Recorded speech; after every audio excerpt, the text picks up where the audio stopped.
Fisheries Administrative Order. PAO 206, Series of 2001.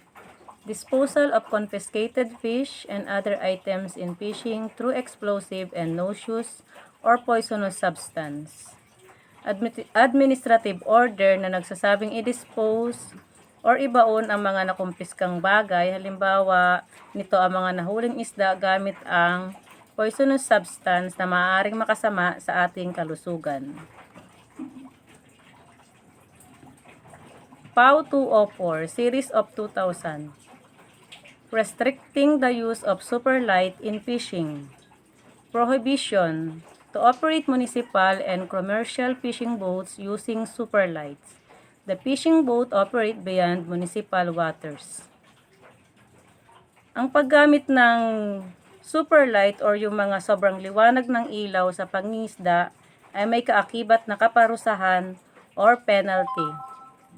6 months to 2 years imprisonment or a fine of 5,000 pesos per superlight. PAO 203, banning of fishing by means of moro-ami and the like destructive to coral reefs and other marine habitat. Prohibition, the variation which are destructive to coral reef, seagrass bed, and other marine habitat. Moro-ami ang nakakasira ng coral reefs at iba pang mga marine habitat sapagkat dito sila nangingisda at may penalty itong 2 to 10 years of imprisonment and a fine of 100,000 to 500,000 pesos. PAO 202, Series of 2000. Ban on coral exploitation and exportation. Sa pangongolekta naman at pagbebenta ng mga coral reefs na dapat sana ay tirahan ng mga isda sa ilalim ng dagat. May kaparusahan itong 6 months to 2 years imprisonment and a fine of 2,000 to 20,000 pesos. PAO 201, Series of 2000. Ban of fishing with active gear. Unlawful to operate municipal and commercial fishing boats utilizing active gear. Penalty, 2 to 6 year imprisonment, fined by 2,000 to 20,000. Ang paggamit ng active gear ay na maging sa municipal at commercial fishing boats ay isang halimbawa nito ay ang galadgad, na ito ay nakakasira ng ating seagrass bed. PAO 198, Series of 2000. Rules and Regulation on Commercial Fishing. Penalty, 3 highest officer of the vessel who commit any the above prohibited shall be punished by a fine of 10,000 pesos to 6 months imprisonment and confiscation of catch and gears. PAO 193, Series of 1998. Ban of taking or catching, selling, purchasing, and possessing, transportation, and exporting of whale, shark, and manta ray. Ito naman yung mga species na naging endanger na kaya ipinagbabawal na itong hulihin sapagkat ang mga ito ay nakakatulong sa cycle ng organism para maging balance ang ecosystem. May penalty na 500 pesos to 5,000 and 6 months to 4 years imprisonment. PAO 191, Series of 1995.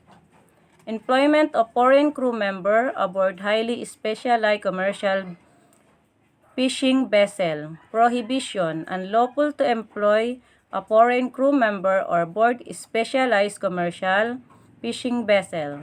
Penalty, violation to offender, a fine from 500 pesos to 5,000 pesos or imprisonment to 6 months to 4 years. PAO 190, Series of 1994. Regulating governing paaling fishing operation in Philippine waters. It shall be unlawful for a for any person to operate commercial paaling fishing within the municipal water as defined in RA number 7160.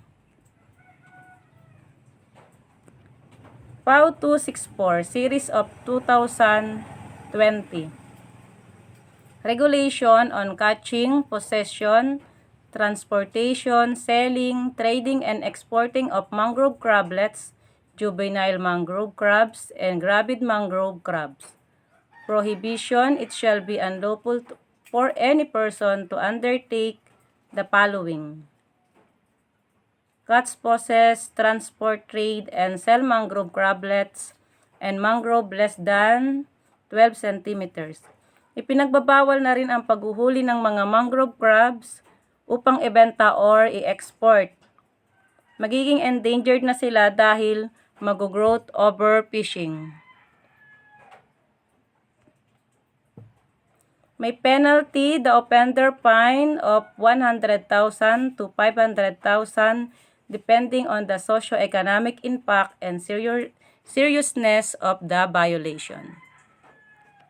PAW 265 Series of 2020 Regulation on catching, possession, transporting, selling, trading, and exporting of perilous, juvenile, and gravid spiny lobster. Ito yung bagong batas na ipinagbabawal ang panghuhuli ng lobster o ulang dahil ito ay endangered or konti na lang. Kailangan nating sumunod sa mga batas na ipinatutupad upang hindi masira ang ating karagatan sa paggamit ng illegal fishing. Halimbawa nito ang moro-ami. Paano na lang kung ang tirahan ng mga isda ay sira na or nawala na? O paano pa ang mga susunod na ating henerasyon? Thank you.